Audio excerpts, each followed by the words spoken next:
Nakatutulong ang pagpapanatili ng kalinisan sa kapaligiran upang magkaroon ng maayos na kalusugan ng mga mamamayan.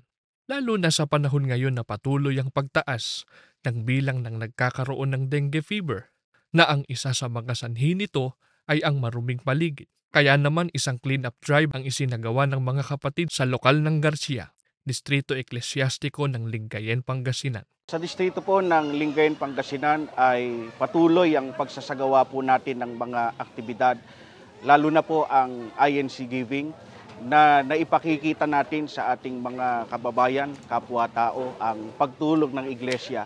Kagaya po ng isinagawa natin ng nakaraan sa dako ng Kalmay, bayan ng Dagupan, nagsagawa po tayo doon ng Coastal Cleanup Drive. At ngayong araw na ito po, isinasagawa dito sa bayan ng Kalasyaw, sa barangay Nagsaing, itong cleanup drive. Tulong-tulong ang mga kapatid sa paglilinis ng lansangan sa barangay Nagsaing. Kasama sa mga nilinis ay ang Idoldol Elementary School sa nasabing barangay. Malaking tulong po ang paglilinis ng Iglesia ni Cristo sa aming paaralan upang ang kapaligiran po ay malinis at kaaya-ayang tingnan ng mga bata at tutularan po ang Iglesia ni Cristo sa pagtataguyo ng kalinisan sa buong paaralan po. Dala ang mga gamit panlinis ay sinikap ng mga kapatid na linisin ang bawat sulok ng paaralan, kalsada at ang maaaring pamahayan ng lamok. Pinangunahan ng aktibidad ni kapatid na Earl Gerald Buenaflor, ang destinado ng lokal ng Garcia. Ang layunin po ng aktibidad po namin ay para po maipakita po sa amin pong kapwa yun pong pagmamalasakit po sa kapaligiran, sapagkat ito po ay utos po ng ating Panginoong Diyos na ipagmalasakit, mahalin po natin ang atin pong kapaligiran. Mababakas sa mga kapatid ang kasiyahan sapagkat nakipagkaisa sila sa panawagan ng pamamahala ng iglesia at nakatulong pa upang maging malinis ang kapaligiran. Isa ito sa mga itinuturing nila na masayang karanasan dahil sila ay nakipahagi sa ganitong aktibidad bilang mga kaanib sa Iglesia ni Cristo. Ito po yung ginagawa po nating paglilinis ay malaking maidudulot na kabutihan sa barangay po.